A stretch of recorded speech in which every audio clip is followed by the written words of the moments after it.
Hey, what's up guys, it's Uchiha here, back with a new series. This series is called What If Naruto Was Banished and Married an Empress. And before continuing this, if you haven't, please leave a like and subscribe to my channel if you like the content of this channel. And that's pretty much it, and without further ado, let's continue our story. Oh guys, before continuing this, I have a disclaimer. If I stutter a lot and mispronounce words, please, I apologize for that, and enjoy the story. Konoha was the oldest of the hidden villages, the eldest of this very violent family, but certainly not the wiser. Nearly 13 years after the Kyuubi's attack in the village, a defection had occurred, the betrayal of the last Uchiha in the village, Sasuke. Due to the recent Sand Sound invasion, the village was forced to put the weight of an enormous amount of missions on the thinned force. Ninjas that were used to have time and launch a bit in their free time were suddenly forced to work day and night to ensure the village still appeared strong to the other powers. This sudden drop of ninja presence in the village left plenty of occasions for the deserters, and Sasuke Uchiha took one such occasion. Because of his lack of experienced ninja, the Hokage was forced to send a squad of gunning after the traitor and his unknown escort. It was an utter miracle that the Sound Four was defeated, and an even bigger miracle when it appeared that despite heavy injuries and two near-death cases, there was no death. However, that was where the miracle stopped. Despite Uzumaki Naruto's best efforts, he failed and Sasuke Uchiha left. Sasuke was viewed by the Leaf civilians as their little prince, and such an event did not sit well with them. In their rage, they did what they had done for the last 13 years. They blamed the innocent. The civilian became enraged, shouting it's Naruto's fault that he caused Sasuke defection, not realizing in their narrow minds that he was the one that could have avoided it. In their fury, they began demanding the banishment of the blonde, and when it was refused, an insurrection erupted. A good 90% of the civilian population of the village went against the Hokage. Drawn by the smell of blood, some ninja clans and shinobi of various renowned clans came to supporting the motion, putting Tsunade in front of a full-scale revolt. At first, she began to repress the insurrection, but defection inside the Ambu forced her to bow to avoid the civil war. She was the one to tell Naruto of this, to tell him that in order to save his life, she had to crush his dream. Tsunade was the first to admit that it was a bitter defeat, and Naruto had completely collapsed when he heard that. It was grief-stricken that Naruto had been released from the hospital. Jiraiya soon came to him with an offer. He would take him on an apprentice, make him stronger than any ninja in Konoha, so powerful that they would beg him to come back and make him Hokage. Of course, Naruto knew it was only his silver hope, so he went for it without any second thought. However, the village wasn't finished there. A particular vicious Jonin with some skills in Fuinjutsu decided the banishment was not enough. So he captured Naruto, tortured him for hours, and then crushed his last hope by sealing off all of his chakra permanently. The seal had been engraved in his blood using a forbidden and particularly painful ritual, and even a seal master as experienced as Jiraiya could do nothing about it. Kakashi, which was in the village in between missions, was the first to find Naruto after he savagely murdered his tormentor. The blood-covered blonde was crying in a corner of the basement of the Jonin, crying over the dream that had been taken away from him once again. Jiraiya and Tsunade did not know what to do anymore. Naruto was going to be banished, and now he didn't even have the means to defend himself. 2 days before the banishment, while they were desperately trying to find a solution, Naruto beat them to the punch, deciding to leave the village on his own and disappear. The shattered blonde was walking through the village, walking slowly to the gates, so focused that he became oblivious to the taunts and insults sent to him by the villagers. As he walked through the market, the villagers did one last mistake. A villager out of spite threw a knife at him. Without even looking, Naruto blocked it in between his fingers. The villagers, irritated, began insulting him louder and louder, until one of them snapped and tried to stab the blonde with a knife. Inside the teen something broke, and so began what would be later remembered as the marketplace slaughter. When the Anbu arrived, they were shocked. The market was bloodied, bodies littered the floor. The wounded and the dying were crying in pain, and Naruto was calmly walking down the street, a bloody knife in each hand. The shock was so great that none stopped the blonde from leaving. As Naruto disappeared behind the horizon, the village realized what happened. How a seemingly harmless child had slaughtered over 50 people. How he could have done so for years. How he just went with pranks. They realized that they went too far and maybe created the very demon they accused him of being for so long. Fear began to spread. In this context of shock and sorrow, the Hyuga elders acted. Taking advantage of one of Hiyashi's training trips with Hanabi, they branded Hinata with the cage bird seal before forcing her through a painful and humiliating ritual, resulting in a seal that would kill her if she even gets pregnant. Once their deed was done, they took advantage of Tsunade's sorrow to make her sign the banishment of the young girl. In the less than a day, the already emotionally battered Hinata had lost her title of heiress, her status as a leaf ninja, and her home. She set off to the wild, stumbling on shaking legs, wisely hoping to meet her crush along the way, but knowing deep down that she would not. When Tsunade realized what she had signed, she frantically tried to erase the act, but it was too late. When Hiyashi came back with his youngest, he was met with the news. His first reaction was to ask coldly if it was a joke of any kind, but the Hokage Red Eyes told him otherwise. Slowly, realization and horror dawned on his usual impassive face. Hanabi was shocked, asked her father what would happen of his sister, but Hiyashi did not answer with words, but with tears. 2 days later, the elders were executed in front of the whole clan by Hiyashi himself. He then quickly sent as many search teams as possible to find his daughter and bring him back, hoping that Jiraiya could get rid of the seals.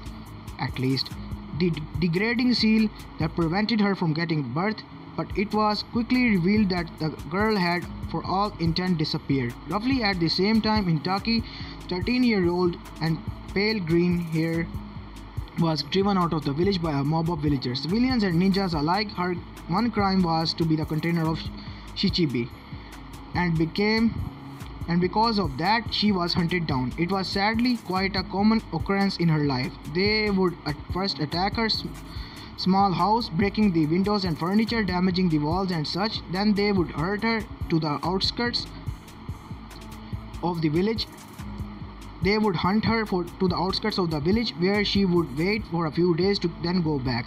The leaders of the village, her uncle, never really paid attention to any of this because she always came back, but not this time. Her house had been burned down, she had lost everything, and her own blood father had turned his back on her. She had no more reasons to stay. With one last hateful look at Taki, she left to the west and its unknown and savage lands.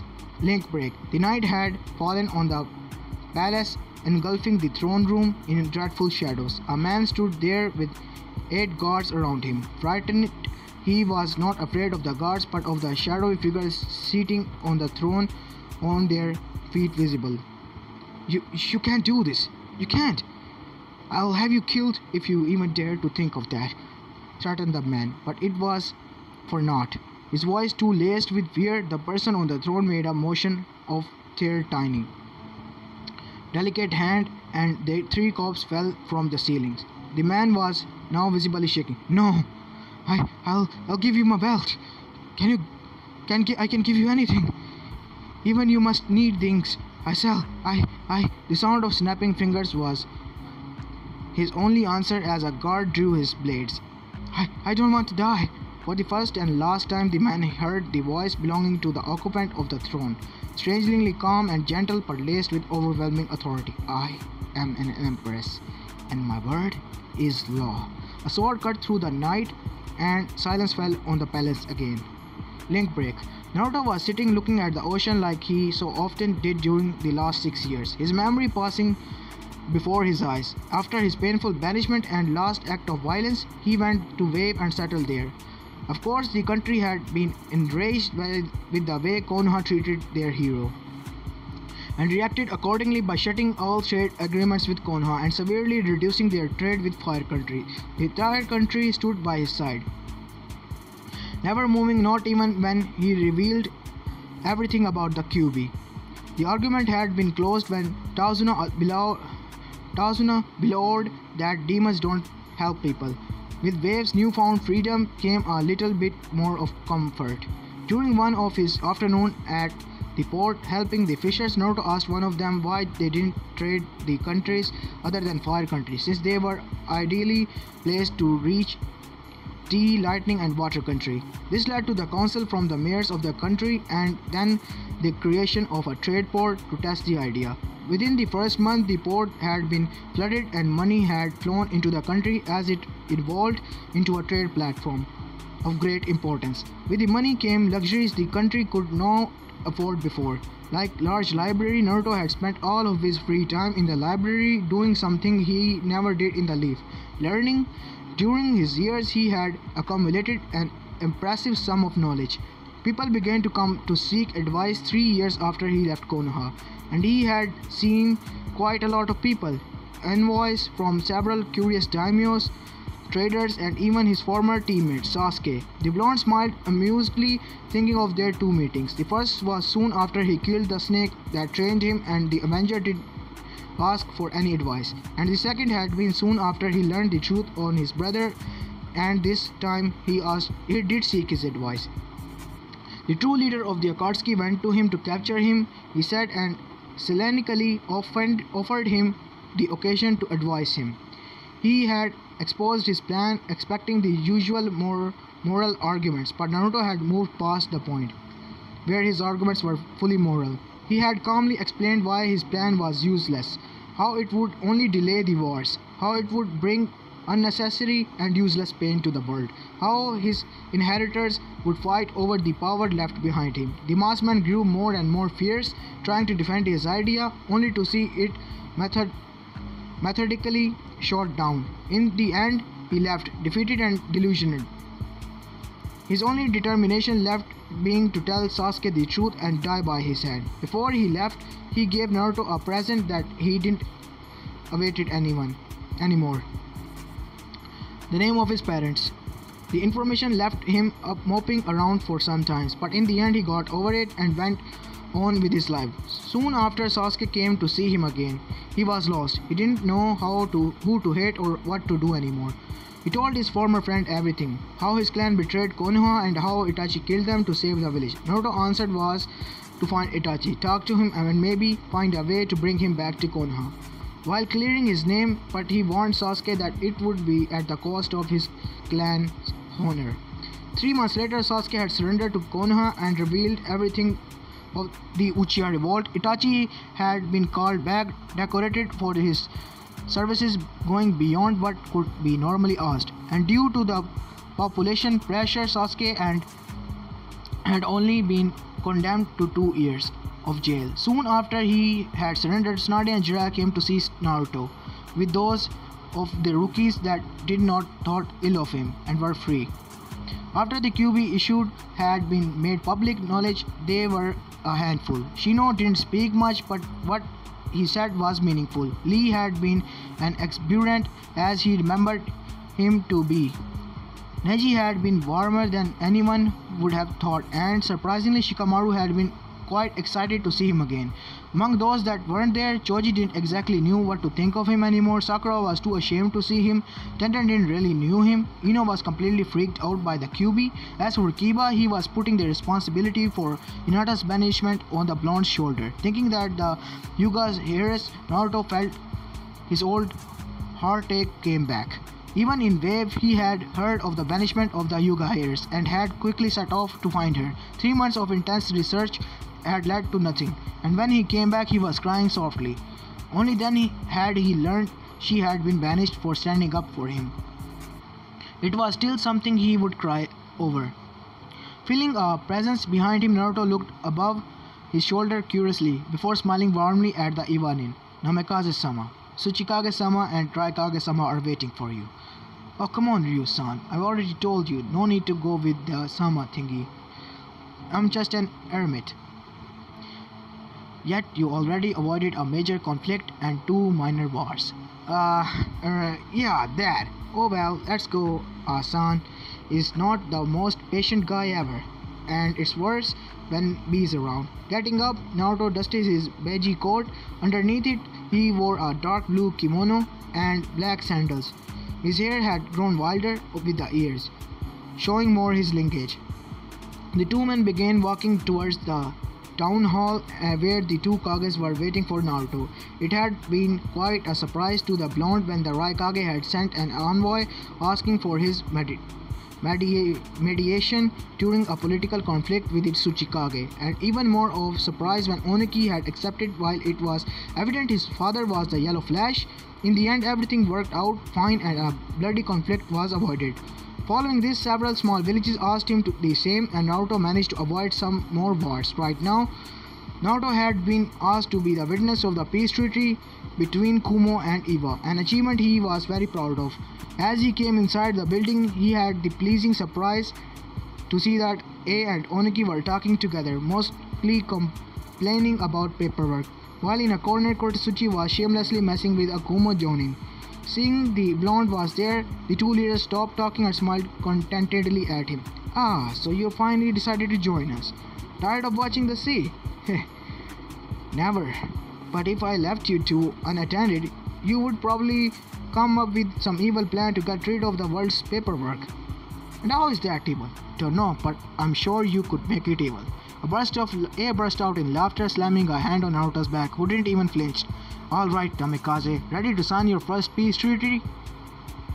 "You make it sound like there will be more." "Heh, you managed to raise the tensions between Kumo and Iwa, young man. With that mind of yours, I'm willing to bet you could even bring peace between my village and Konoha. It would be ironically fitting considering how your father was." "Yeah, well, maybe another day. For now, we have a treaty to sign." With a nod, two Kages took their place and signed the treaty. It was then Naruto's turn to do so. With this treaty, a new era was beginning, and maybe peace would come forth. After such a short act, they all felt a sense of accomplishment completely disproportionate. But they didn't care. An overly enthusiastic A asked to the mayor, Tazuna, if they could stay here to celebrate a bit, which was of course accepted without any complaint. Naruto and the others then left the building, only to be welcomed by a surprising and for the two leaders angering view. Two peoples, a man and a woman wearing the cloak of the Akatsuki. Immediately the two leaders were ready to fight. But Naruto stopped them. "No, there will be no fighting." "What? Are you kidding? They're here for you." "He's right, young one. They will kill you. I don't fear that. You can all calm down. We are not here to fight," uneasily said the woman. The Iwa and Kumo Nin relaxed ever so slightly and studied the two Akatsuki before them. The man was a red-headed middle-aged man, and the woman had blue hair with a piercing in the lower lip. Naruto faced them with a smile. "Well, if you aren't here to fight, then maybe you would like to ask for an advice." "How?" "Excuse me, sir, I quite didn't catch that since you were whispering," Naruto asked sheepishly. "How? How can you, with just words, swat away decades of hatred? How is such a thing possible?" At first everyone was silent, but a sad smile appeared on Naruto's face. "Then you must be Nagato and Konan. Jiraiya-sensei told me about you two. I take it Yahiko perished. It is sad."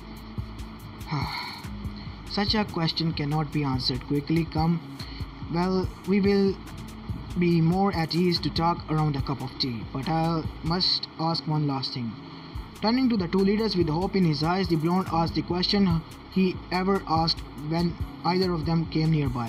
"Do you have any news of her?" Oniki only lowered his head with a sigh, while A shook his head solemnly. "I see. Once again, thank you for your continuous efforts." Bidding his farewell, Naruto led the leaders of Ame to his house, a small house that reflected the way of life he chose to adopt.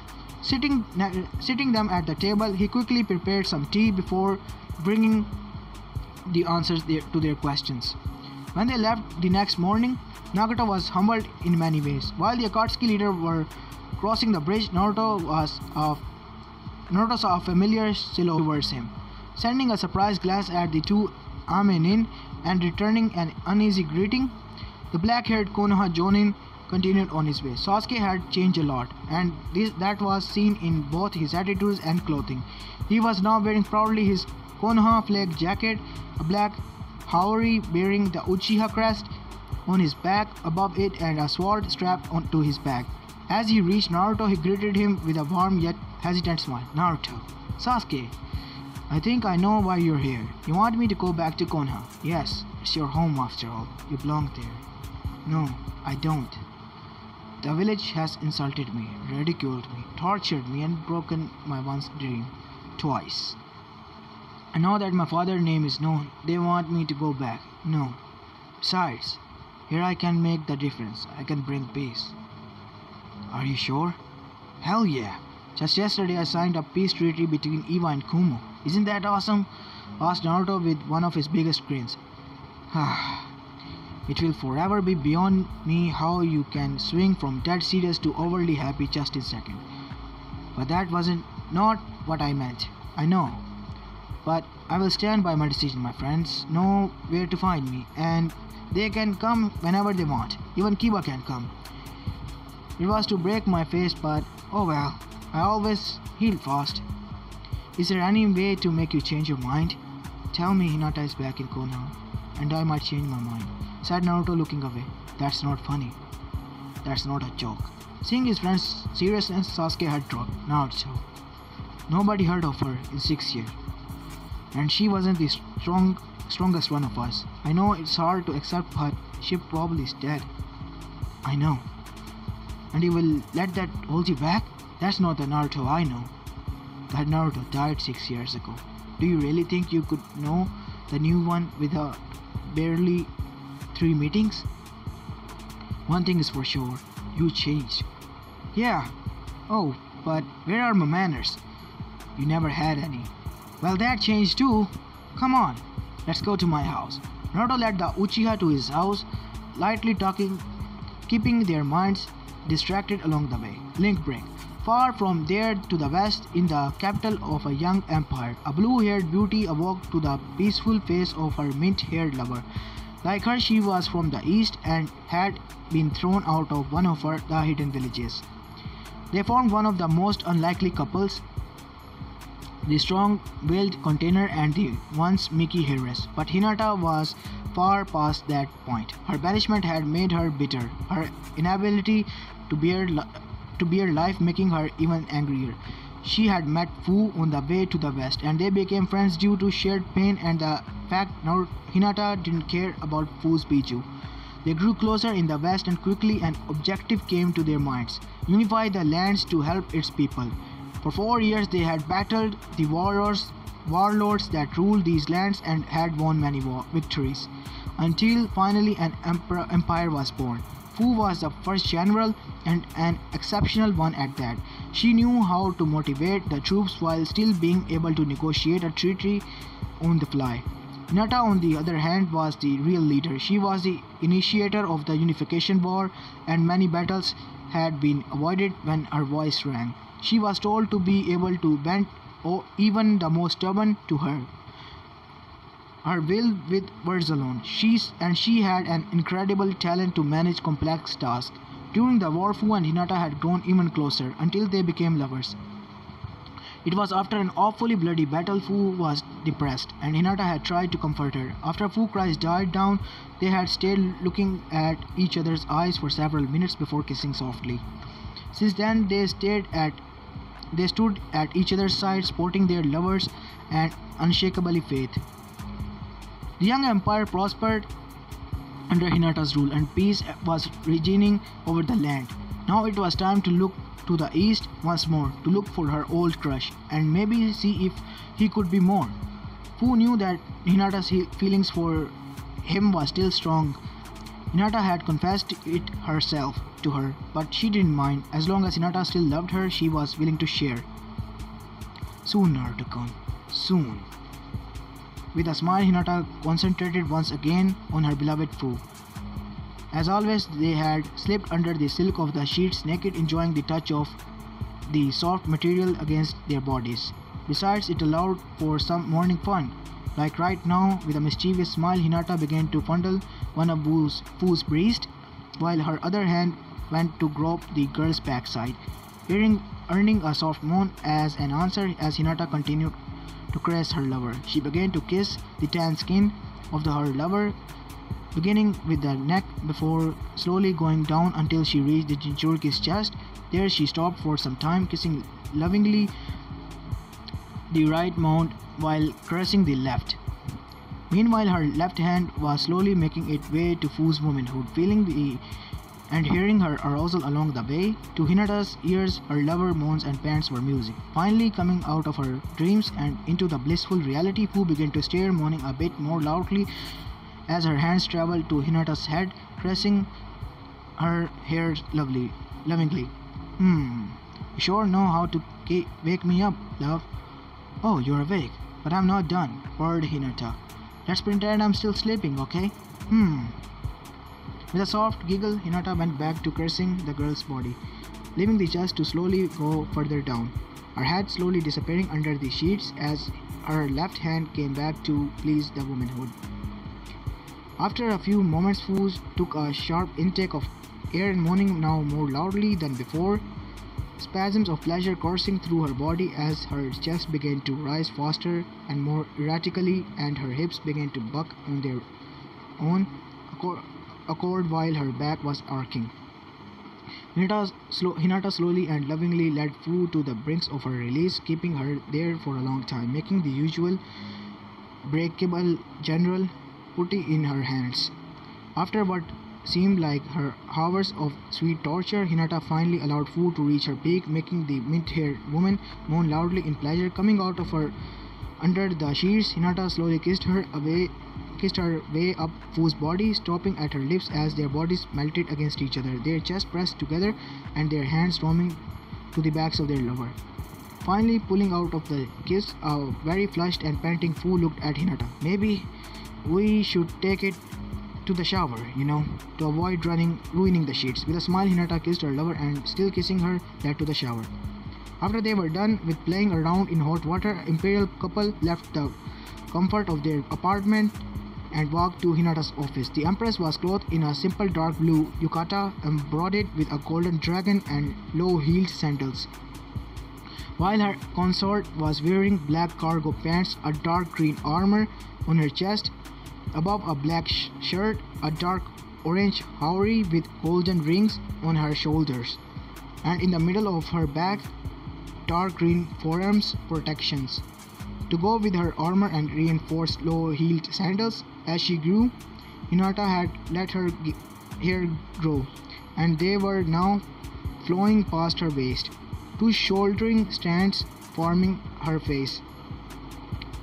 Fu, on the other hand, had mostly retained her childhood hairstyle, only letting a long strand of her hair grow to mid-back length and decorated with golden pearls. Once in the office, they began working on their paperwork, Hinata dealing with it the fastest due to the years of dealing with such pain. She knew exactly where to look to quickly know what was involved. Even if she trained Fu, the mint-haired war master was more at ease on a battlefield or a training ground than facing paper enemies. Luckily, there were few paper to work on this day and they quickly finished their work. Okay, Hina-chan, the Kazekage should be here soon. I wish you were there and when I talked to his envoy. The guy was ultra laid back and damn weird with that. Can you believe he was wearing makeup? Makeup? Was he using puppets? Don't know, I didn't fight him, but he did have scrolls on his back. He was also wearing some kind of cat's cosplay, Conqueror of the Hidden Sand, nicknamed the Lords of Puppet. He fought sorcery of the Red Sands heads on and even stole half of his puppets and all of his most powerful ones. So he's a badass. Well, he still went pale when he learned who I am. Looks like the war lady is known to the east too. So it seems. I didn't pay much attention to the politics in the Suna. I wonder who Kazekage is. I heard it was the guy with huge bags under his eyes and that he used to be a psycho. Gara-san, you know him? He's the container of Ichibi. Maybe he knows where Naruto-kun is. I sure hope so. I wanna meet that guy. Hinata smiled at Fu, brushing announcement. As she was about to answer, a knock was heard at the door. Fu opened it to see a servant. The male elegantly bowed and informed them that the Suna envoy had just arrived. Thanking him, two maidens rose to their feet, Hinata grabbing her veil on the way. She never appeared before strangers with her face unobscured. It was both a way of protection and intimidation. Her eyes were a source of superstition and one of the reasons of her charisma. She was believed to be blind, yet able to see into the souls of those before her. Putting on her dark blue veil, she entered the throne room and sat on the throne. The room was gigantic. A dozen of 5 feet large painted columns were lining the long dark golden carpet leading to the throne with smaller ones behind them. Each pillar engraved in honor of one of the summons clan that supported the rise of empire. The crane, lion, panther, fox, tanuki, wolf and raven. These were the clans that were among the most notable. Samurai wearing the dark yellow armor of the empire stood guard in the halls, and shinobi of the innumerable clans of the empire were hiding in the ceilings. At the end of the enormous hall stood the throne, a golden chair with dragon decorations. The wall behind the throne was decorated with wooden statues of dragon, their slender silhouettes snaking on the wall. The 5 dragons presented were the most powerful of the dragon's clan, the personal summons of the empress. How she came to impress such beasts, no one knew, but it was a mark of her might and wisdom everyone bowed to. As she sat on the throne, Hinata Yuga ceased to be replaced by the blind empress, the dragon of the west, the conqueror of 1,000 kingdoms. When Gaara entered the room with his escort, he instantly felt intimidated by the place. His trip to the empire already showed him that the west enjoyed gigantic buildings, but this was insane. The room was at least 2 stories tall. The sheer number of guards patrolling here was overkill, and on the throne room stood a woman that was told to be the most powerful Konoichi to ever walk on the face of the earth. And standing by her side, I wonder if coming here was such a good idea. Glancing at his escort, he could see Tamari looking at the columns in awe, Kankuro gazing anxiously at Fu, the war lady, war master of the empire, and Matsuri, looking ill at ease. With a sigh and a prayer, Gaara began his walk to the possible impending doom. Once close enough to the throne, he bowed deeply, waiting for the empress to talk, and his wait was short. Kazekage Dono. What do I owe the pleasure? Asked the powerful woman in a polite yet warm tone. Empress-sama, I am here today to know what your intentions towards Wind Country are. Our daimyo is growing nervous. The strength of your army is well known. If you are worried for your independence, then do not worry anymore. I do not intend to invade Wind Country. This is more fortunate. I am sure my lord will be relieved. Perhaps trade agreements would help cement the peace between our countries. We are most interested in the goods from the west. Trade is always welcome, for it ensures peace. Hinata smiled behind her veil. She had them just where she wanted, and it had been easier than she had hoped. Someone would have to go to Wind to negotiate those treaties, which in turn would give Hinata a good insight of the politics of the East, without revealing herself too much. With a small wave of her hand, Hinata motioned Fu closer, and once close enough, began to discuss quietly with her. After a minute, Fu left the room. My right hand Fu will accompany you and represent me in the negotiations. She will be ready shortly, and you can then leave at your convenience. Though I would be most pleased if you stayed a bit and enjoyed the facilities at your disposal. Gaara bowed, thanking the empress. After 5 years of politics, he knew how to discern a politic dismissal and a gracious invitation. And this was definitely the latter. He kept playing the exchange in his head as a guard led him to their apartments. Once there, he sat down in a very comfortable armchair. Sighing heavily, immediately noticing Matsuri went to the young Kage and worried. Gaara-kun, what is it? She was pleased enough to invite us to stay as long as we want. I said something that satisfied her greatly, and I just can't put my fingers on it. You think there's something fishy? Asked Kankuro, still clearly nervous.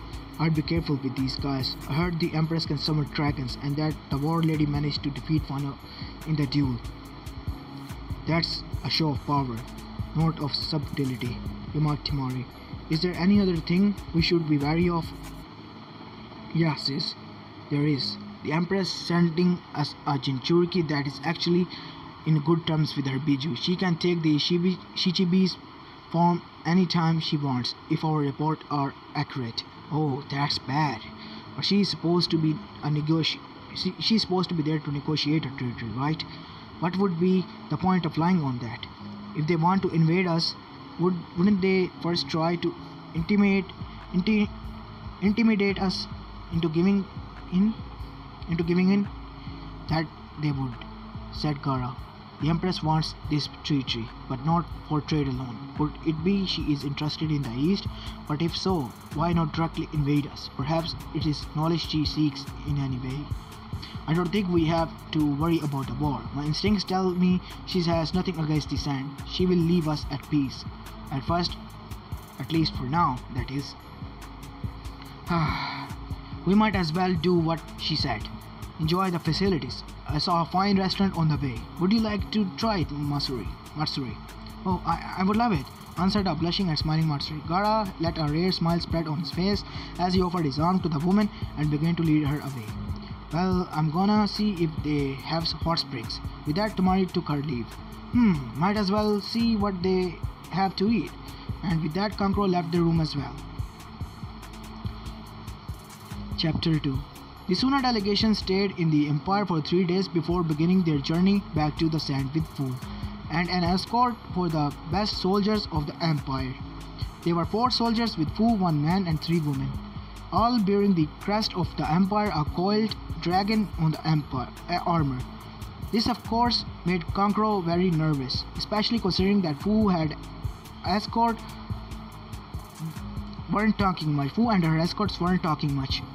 But that was not enough to stop Tamari. As the night fell, they reached the border of the Wind Country and quickly set up a camp. Tamari, unable to hold her curiosity any longer, asked the question that was running through her mind. Fu-san, you seem ill at ease.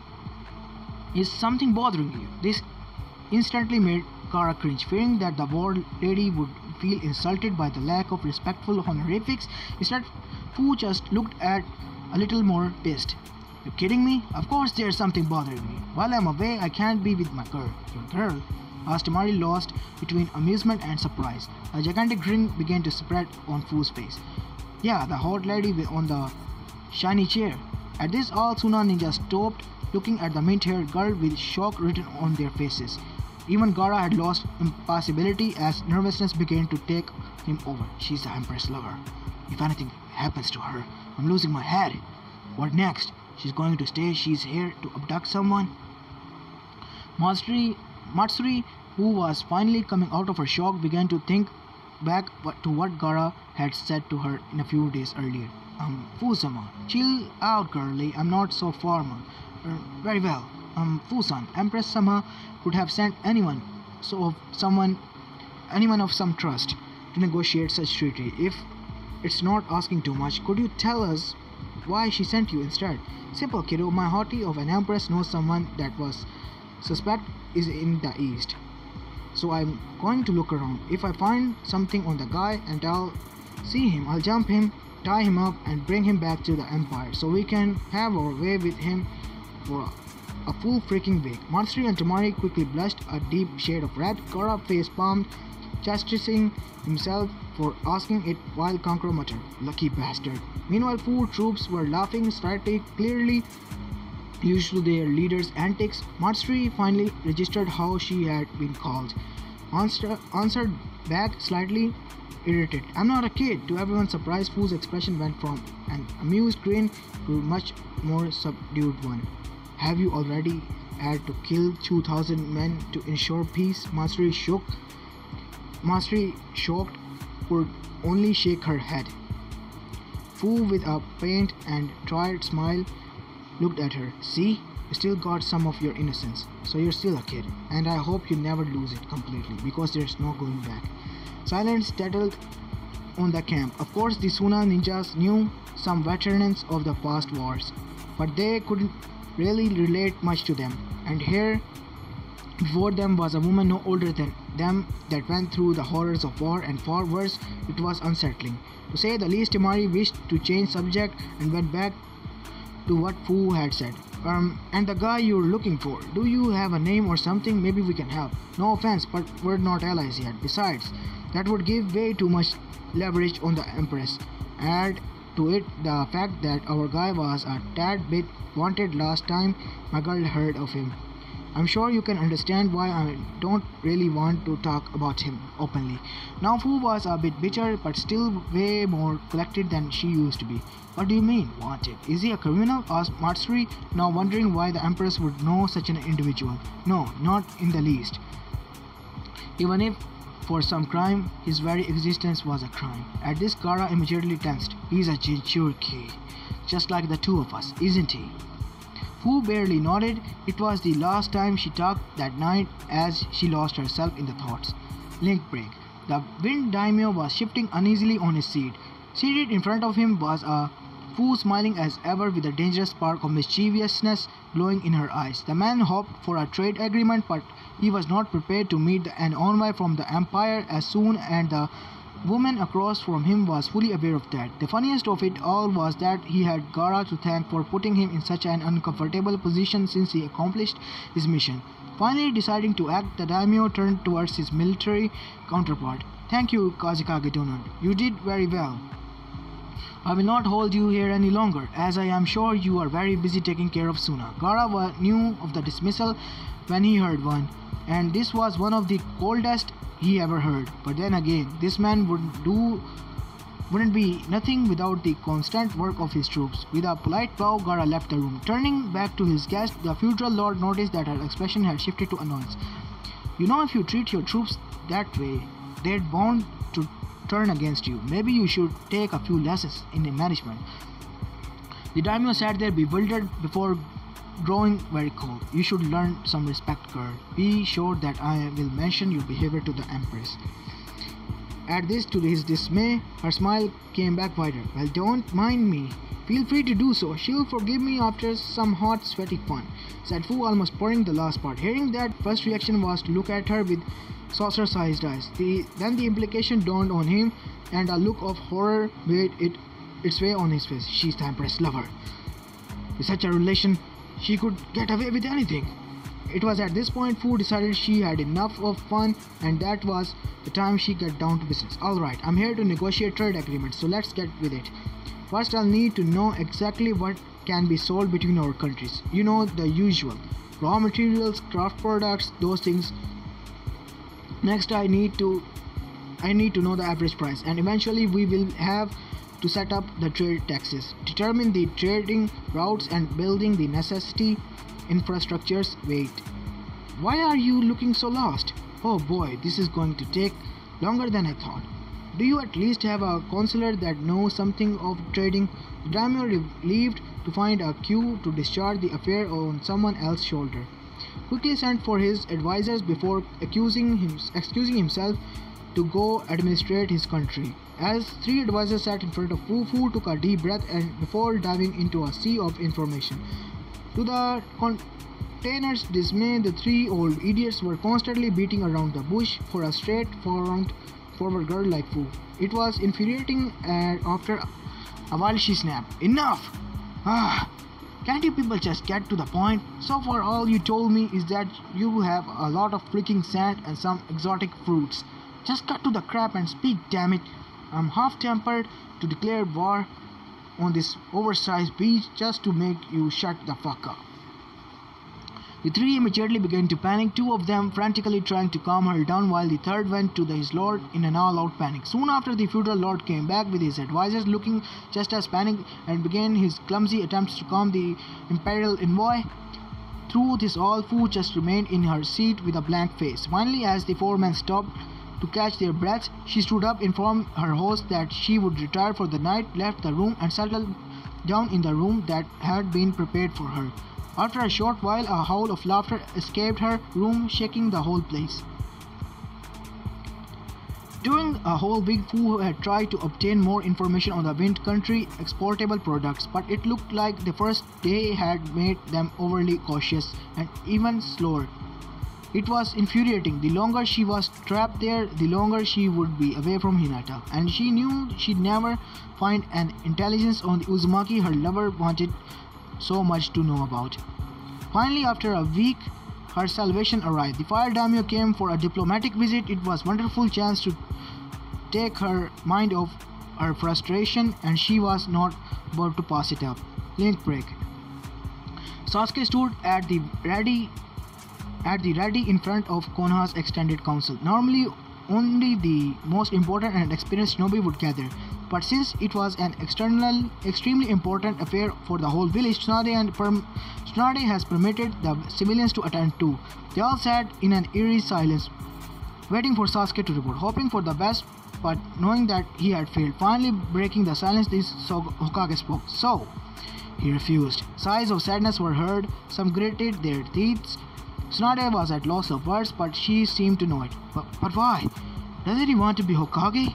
Maybe we could get rid of that seal and allow him to become a ninja again. So why pass up this chance now? After what happened on the marketplace, he didn't want to see blood over again. He is fine with his way of living. I tried everything I could, but it was all for naught. He has changed. The one I left 6 years ago and the man I talked to last week are two different beings. Uzumaki Naruto was brash, obnoxious, sometimes idiotic, and overly enthusiastic. Namikaze Naruto is calm, quiet, intelligent, and wise. These are the perfect qualities for a ninja. Why does he refuse to return? Asked a civilian counselor. Because of the past and the future. He still resents the village for the way he treated, because he was treated, and feels we are being hypocritical to call him back now that his father is known. He also believes he can help bring about peace from where he stands, and that joining Konoha would be wasting such an opportunity. When I arrived, he had already signed a peace treaty between Iwa and Kumo, and when I left, Kusa and Ame were requesting his mediation to settle a dispute without bloodshed. He does not wish to fight anymore. He wishes to avoid conflicts. Is there any way to convince him to come back? Asked Choza Akimichi in desperation. There is only one. Everyone perked up, looking intently at Uchiha. And what is it? Find Hinata Hyuga. All hopes were crushed and everyone looked down in despair, except one man.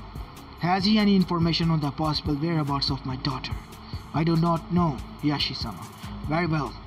I shall go talk to him. Maybe we can find something if we share what we have. Grabbing his cane, Hiyashi stood up with difficulty, his daughter Hanabi quickly coming to his aid. Hiyashi, in desperation, had joined his clansmen in the search of his eldest, and following one of the few leads they had been injured, his right leg, crushed under tons of rocks. His search had taken its toll on both his body and mind, leaving him with premature wrinkles and long strands of white hair. Though his search had been a failure, though he had no more leads, though every single one told him it was probably too late, he's never lost hope. Tsunami looked at the premature aged clan head with pity in her eyes. Hiyashi, she's probably dead. Just stop hoping. It's becoming an obsession. At that, Hiyashi just scoffed. She's not dead. She's strong. I may not have seen it at the time, but to withstand all of the abuse these traitorous old monkeys bestowed on her, still managed as she did. She has a rare strength. Besides, she is just like her mother, gentle and yet unwieldy. She is alive, and I will find her, even if it is the last thing I do. And with that, Hiyashi Hyuga left the council room, supported by his daughter, to prepare for his travel to the wave. Link break. As it was customary in such occasions, Fu had been invited to eat dinner with the two daimyos, and of course the Fire Lord was interested. The Western Empire, incredible! I heard many rumors on that place. Is it true that the Empress is a ninja capable of summoning dragons? That's true. Some were really arrogant, but she quickly put them back into the place with a small glare. A simple and small glare. Yes. She glared down a 50-foot-long dragon. I know it's incredible, and I wouldn't believe it either had I not been there myself. How fascinating! I also heard she is blind, yet she can see through people's souls. Well, that's something I cannot talk about. I have to keep everything about her eyes a secret. Oh, I understand. If I may ask, why have you come? I was sent there to negotiate a trade agreement between, well, let's just say it hasn't gone as planned. Well, I know what you mean. My wind counterpart is not at ease with trades. He fares much better when managing his treasury, so he delegates the trade negotiations to his advisors. And well, you met them. Sadly, I have. At this, Wind Daimyo began shifting uncomfortably in his seat. Oh, but I have an idea. Turning to his host, the energetic old man smiled. Maybe I could represent both of your countries. We already have trade agreements, so I am quite familiar with your country products, and the prospect of trading with the Empire is quite exciting. What do you think, friend? Oh, that is most excellent idea. I know I can trust you on this matter, and it will be most beneficial to both of our countries, exclaimed the now invigorated leader. So, interjected Fu, I won't have to deal with the three advisors anymore. I won't die of boredom. The fire diamond chuckled a bit. Now you will negotiate with me. Perhaps a figure of authority would help in the negotiations. One that is seen by all is wise and reliable. Are you thinking of Namikaze-sama? Oh, I was waiting for an opportunity to finally meet him. Yes, he is the one I was talking about. I greatly enjoyed our talk when I went to meet him, and his impartiality will ensure that the negotiation go on flawless. Maybe we should take this occasion to strengthen the ties between Konoha and Suna. So the Kazekage and Hokage will come to very well. I will send word to Gaara. I am sure he will be most pleased. It has been a while since he last had seen the chance to meet Namikaze-san, and I know they are very good friends. Excellent. I will also send word to Tsunade. She will be just as pleased when shall we go? We should go as soon as Gaara arrives with our escorts. I will write the letter as soon as we finish dinner. Neck break. Tsunade was sitting in her office looking out the window. Her desk was as clean as the day it was brought. Not even a single piece of paperwork was left. When Naruto was banished, she began to do her work to take her mind off her problems, and it quickly became a habit, and now she had too much time to think about what she could have done better.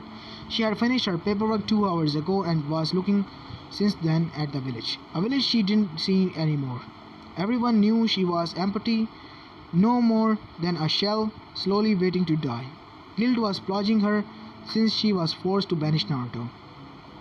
But it began to kill her after she banished Hinata, just because I was too fucking drunk to look at what I was signing. She died 2 years ago when she received a report. I spoke of a woman matching Hinata's description, dead, and her eyes had disappeared. She had kept the information secret, only telling Hiyashi, but he had said it was not Hinata. But she knew. She heard the door of her office open and knew instantly who it was. After all, she was the last to willingly enter the office, something not even Jiraiya was doing anymore. What is it, Tsunade? Oh, what is it, Shizune? We received word from the Fire Daimyo. You are requested in Wave. The Fire and Wind Lords will be there to negotiate a trade agreement with an envoy of the Empire, and wish to take this occasion to deepen the alliance between Suna and Konoha. I see. Any other request? Yes.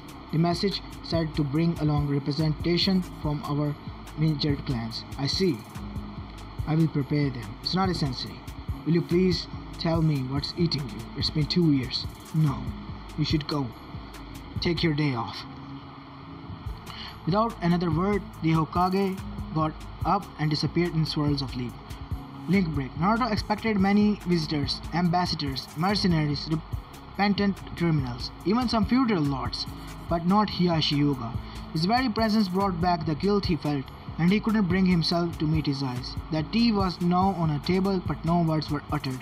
Hiyashi finally grew tired of silence. As much as I enjoy silence, I have not come here for that. Then if I may ask, what brings you here? Asked Naruto tiredly. This made Hiyashi quirk an eyebrow. I heard you are searching for my daughter as well. I wish to compare what we know. Perhaps it can give us a lead. Hearing that, Naruto immediately perked up, shame no longer in his eyes, cutting up at blinding speed. He went to his bedroom and opened his desk, quickly gathering what he had and returned to the living room. This is all I have. I already investigated these leads, but maybe one of us had a determining element that the other lacks. To Hiyashi's pleasure, the young man was showing great dedication at finding Hinata, and they compared their leads. They found most of what they both knew. However, little details seemed to indicate a general direction. To the west. Why would she go there? Wondered Naruto aloud. It was nothing more than a gigantic war zone at the time, but the blind empress rose soon after. Maybe she sought solace in the newly created state. If so, then we must seek an audience with the empress. I will not leave my child in vain. These seals must be dealt with. But father, what if she doesn't want to come back? Asked Hanabi. She is still technically banished, so she is free, but I at least want to free her from her seals. At that moment, someone knocked on the door. Quickly excusing himself, Naruto went to the entrance and opened the door. The first that came through caught him square in his face, breaking his nose before the follow-up left hook sent him stumbling into the living room. Through the door came Inuzuka Kiba. Uzumaki, growled the feral-looking ninja. He had matured, but his hatred was still burning.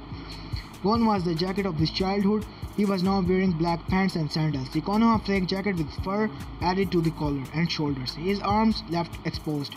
Before he could make another move on the blonde, Hanabi blocked his path. What the hell is wrong with you, Kiba? Hanabi, you should be with me, not protecting him. It's his fault that she's banished. No, it's not. I already told you, he is innocent of Elder's cruelty.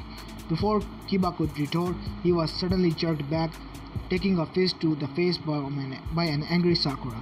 Out of respect for the house, though she controlled her strength. You bastard! How dare you! He's just as a victim as her. Shoving Kiba out of the house, she went to Naruto, who was nursing his nose, grunting in pain, cracking an eye open. Naruto looked at his former teammate. Oh, hey Sakura. No need to worry, I heal fast. Besides, he's right.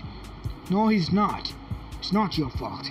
Naruto stayed quiet while Sakura was tending to his nose, putting it back in place and healing it. Hiyashi finally got up, went outside of the house. Kiba's shouts were heard, followed shortly after a very powerful shockwave. When the clan head came back in, he looked slightly satisfied. I convinced Kiba-san to leave you alone. You shouldn't pull that kind of stunt again. Thank you for your concern, Hiyashi-sama. But I would have preferred if Kiba was left unharmed. Then you are even a bigger idiot than before. Entering the house was Shikamaru Nara. Gone was the laziness of his childhood. The Jonin was now full of determination. The Nara was wearing the regular Konoha Jonin outfit. Hey Shika, guess I didn't change that much. So why you all are here? The Nara could only sigh. We were sent along with Lee. He is currently keeping Kiba at bay. The wind and fire daimyos are coming here to deepen the alliance between the leaf and sand, and to negotiate a trade between the empire. Heard of it? Instantly Naruto was on his feet, a spark in his eyes. The empire? This could be my chance. Your chance to what? Yashi-sama and I crossed our information and we have a lead. Hinata might be an empire. Shikamaru just stayed silent, looking at once proud blonde, seeing only a desperate and obsessed man. With a sigh, he exited the room. Naruto was feeling more tired than ever. Feeling a hand on his shoulder, he saw Sakura smiling hesitantly. You know, she's a lot like you. So, she surely is out there, waiting for him. Naruto smiled weakly at his former teammate. Thanks, Sakura. I needed that. Now that the whole ordeal had been closed, Sakura seemed very uncomfortable, no wonder ploughed by her guilt. Naruto wanted to relieve her of her burden, though for the best way to do so. Sakura, since you're here, how about we catch up? Naruto was a little less cheery man than he used to be, but still much more than how he felt. The Pinklet, guessing something was wrong, nodded her head in agreement, motioning for her to follow him. Naruto led her to a nearby lake, talking lightly along the way. All the way, Sakura kept picking up signs that worried her, and once they reached the lake, the nurse in her finally took over. Alright, cut the crap. What's gotten into you so that you got so worked up? For a moment, Naruto considered denying any problem. Instead, he just collapsed crying. Link break. Fu was feeling like she was alive again. After a whole week of staying still, she could finally move about, and she would be damned if she didn't take full advantage of this occasion. But that didn't mean she would be rudely running around screaming childishly in joy. Now she was far past that. She would be flying. I missed this. For the bemused daimyo, the mid-air container was flying above the group, doing loose spinning in mid-air and all sorts of other acrobatic figures, all the while smiling and laughing. They had been walking for 3 days already, and the imperial emissary had been only touched the ground to sleep and eat.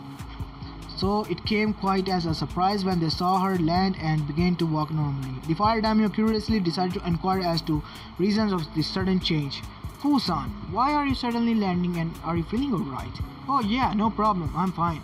Fu answered, waving her hand dismissively. It's just that Choumi is getting pissed and wanted to sleep. Choumi? Yeah, it's the Shichibi. You talked to your Biju? Why yes, he's quite the nice guy when you get to know him. He can be a bit grumpy, but other than that he's a fun guy. The Sunang delegation was thrown off the guard with that declaration. Yes, they had heard that the bar lady was on good terms with her Biju, but to think they were actually friends like words implied, it was unexpected and somewhat alarming. The daimyo, however, were more curious than frightened. Really? I already thought the Biju were bloodthirsty demons, some kind of divine punishment. Not at all. They are sentient beings attuned to their energies of our world. In fact, Choumi told me the Rokudu created them from the original energies of the great being the Jubi. Fascinating. But then why did Kyuubi attack Konoha? That's what bothering Choumi. From what he knows, Kyuubi shouldn't even have been free, answered Fu, becoming thoughtful. Gaara frowned at the daimyo, looked at each other, troubled. What do you mean? Hashirama Senju gave the Bijus to the villages as a means to ensure peace, and from what Choumi managed to gather, Kyuubi was kept inside Konoha, sealed in Hashirama's wife Mito Uzumaki. The Lord's eyes widened at that. Did you say Uzumaki? Namikaze-sama is linked to the Shodai? Huh? How come? Naruto only recently took his father's name, answered Gaara. Before he was known as Uzumaki Naruto. It was only due to years of training that Fu kept her excitement at bay at hearing the name of Hinata's long-lost crush. Instead, taking an expression of surprise. Huh? But isn't Namikaze the name of the Yontam Hokage? Yes, it is. From what I understand, the Sandaime gave him his mother's maiden name to keep him safe from Iba.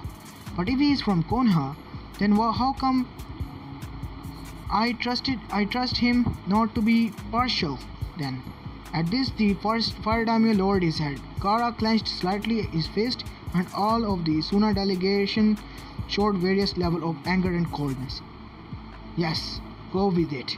Show to a foreign envoy how low this village has fallen. The reason is Konoha banished him. What do you mean, daimyo-sama? Why would they banish their greatest hero's son? Even if they didn't know of his father, they wouldn't have probably seen some kind of familiarity. They should have seen it, but the boy still is the container of the Kyuubi, and because of that, the village hated him and mistreated him. They went as far as to seal away the chakra, destroying any future opportunity to even make sure that he never becomes a ninja or study ninja arts again. In the end, he became a wise man known throughout the elemental nations. He even became a hero in Iba after he pacified their relationship with Kumo.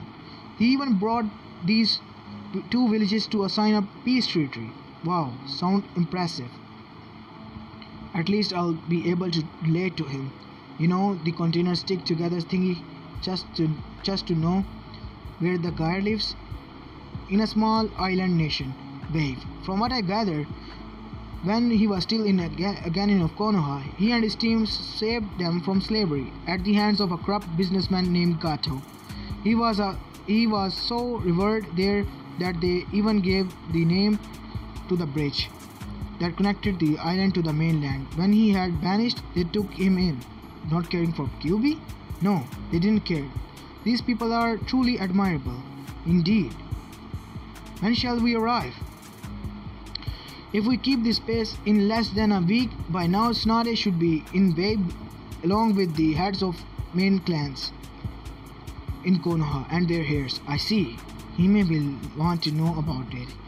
A Hyuga presence is bound to cause troubles, though if I know her, she would be capable of glaring down even the most hostile Hyuga, and if they try to use the seal, well, surprise. With a somewhat dark look in her eyes, Fu went on. As this is where I'm going to be leaving this part of, guys. I hope you like it, and if you do, please leave a like and subscribe to my channel and comment down below if you like the new series. And I apologize again for the stuttered and mispronunciation of my words. I know my tongue slips a lot, and honestly, speaking so much English and so many difficult words, my tongue hurts a little bit. Oh well. This is Apollo Uchiha and I am signing off. Peace.